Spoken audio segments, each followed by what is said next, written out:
আসসালামু আলাইকুম। আশা করি সকলেই সুস্থ আছেন। জিতা ম্যাচ কিভাবে কঠিন করে হারতে হয় বা জিতা ম্যাচ কিভাবে কঠিন করতে হয় সেটি আপনাকে শিখতে হলে দেখতে হলে বাংলাদেশের খেলা দেখতে হবে। কারণ বাংলাদেশ একদম সহজ ম্যাচকে কতটা কঠিন করে জিতে সেটা যদি আপনি দেখতে চান অবশ্যই বাংলাদেশের খেলা দেখতে হবে। ক্রিকেটে এরকম ঘটনা ঘটে গিয়েছে কিনা আমি জানি না। এরকম ঘটনা খুবই বিরল। কারণ মাত্র ৯ রানের মধ্যে ৬ উইকেট বাংলাদেশ টিম হারায় ফেলছে।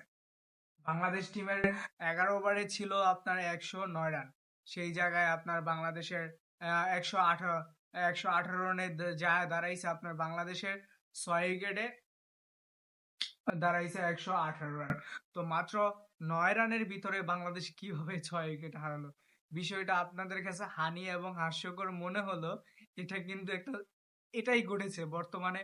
কিন্তু বাংলাদেশ সর্বশেষ বাংলাদেশের সোহান এবং রিশাদের ব্যাটিং এর উপর নির্ভর করে কিন্তু বাংলাদেশ জিতে নিয়েছে ম্যাচটা।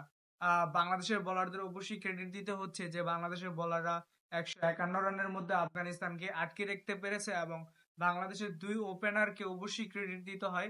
তাদের এই দারুণ নৈপুণ্যের ব্যাটিং এর কারণেই বাংলাদেশ কিন্তু অনেক ভালো করেছে এবং ম্যাচটা জিতেছে বাংলাদেশ এই কারণেই। তো তামিম এবং ইমন আমরা জানি দুর্দান্ত প্লেয়ার। আমার একটা সামি ভাইয়ের কথা খুবই মনে পড়ে গেল। সামি ভাইয়ের একটা ভিডিওতে এরকম বলতেছিল যে ব্যাড লাক ওই দিনটা যেদিন বাংলাদেশের ২ ওপেনারই দাঁড়িয়ে যাবে। অবশ্যই আফগানিস্তানের খুবই ব্যাড লাক। কারণ আমরা শুরুতে বাংলাদেশ যেভাবে খেলতেছিল ম্যাচটা একপেশিয়ে হয়েছে সেটা আমরা সবাই দেখেছি। কারণ আফগানিস্তানের বোলাররা কোনো পাত্তাই পাচ্ছিল না। পাওয়ার প্লেতে ৫০ রান বা ৯ উইকেট ১০৯ রানের আগে কোনো উইকেটই পড়ে নাই। ১০৯ রানের পরে এই ইমন আউট হয়ে যায়।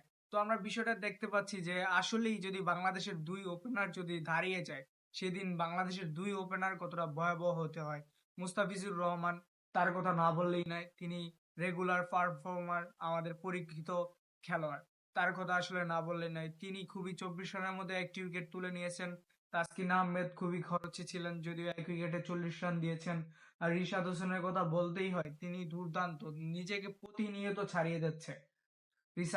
রিশাদ হোসেন কিন্তু নিজেকে প্রতিনিয়ত ছাড়িয়ে যাচ্ছে এবং কি তার দুর্দান্ত ব্যাটিং স্কিল আমরা জানি সে যে কোনো সময় নেমে আসলে যে কোনো ক্যামিও দেখাতে পারে এবং তার বোলিং তাকে মারতে গেলেই কিন্তু ব্যাটাররা আউট হয়। তিনি এমন একজন বোলার আপনি যখন ওনাকে ঠেকাতে গেলেও প্রবলেম, মারতে গেলেও প্রবলেম। আপনি ওনাকে যখন মারতে যাবেন তখনই আপনার আউট হওয়ার সম্ভাবনা বল উপরে উঠে যায় নয়তো বোল্ড হয়ে যায়। বিভিন্ন কারণে রিশাদকে মারা কিন্তু খুবই টাফ। আমরা ইন্ডিয়া ম্যাচে দেখেছি। ভারতের ব্যাটাররা তাকে চার্জ করতে গিয়ে কিন্তু তারা ক্যাচ উঠিয়ে আউট হয়ে গেছে। তো আফগানিস্তানের ব্যাটিং খুবই দুর্বল ছিল আমি বলবো। একমাত্র নাবি আর গুরবাজ ছাড়া কিন্তু কেউই এরকম ভালো খেলতে পারেনি। বাংলাদেশের ব্যাটাররাও কিন্তু একমাত্র ইমন পারভেজ আর নুরুল লাস্টে কইছু মার এছাড়া কিন্তু কেউ খেলতে পারেনি। এখন কথা হচ্ছে বাংলাদেশের মিডল অর্ডার ব্যাটারদের অবশ্যই ভালো খেলতে হবে।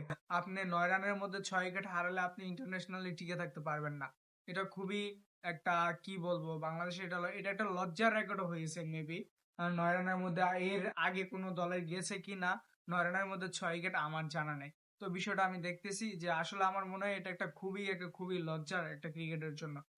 মাত্র ৯ রানের মধ্যে ৬ উইকেট যাওয়াটা আসলেই উচিত নয় এবং কি বাংলাদেশের ক্রিকেটারদের যে middle order batter Bangladesh cricket board বা কোচদের কাছে আমরা এটা প্রত্যাশা করি যে তারা আরো যে ভালো মিডল অর্ডার ব্যাটার অঙ্কন আছে তাকে কিভাবে আনা যায়। সাইফ আজকে ব্যাড লাক সে রশিদ খানের গুগলিতে আউট হয়ে গেছে। তো ওভারঅল বাংলাদেশ ম্যাচটা জিতেছে এতেই সন্তুষ্ট থাকা উচিত আমাদের। পরবর্তী প্ল্যান বা পরবর্তী ম্যাচ নিয়ে আমরা অবশ্যই কথা বলবো। তো সবাই ভালো থাকবেন, সুস্থ থাকবেন। আসসালামু আলাইকুম।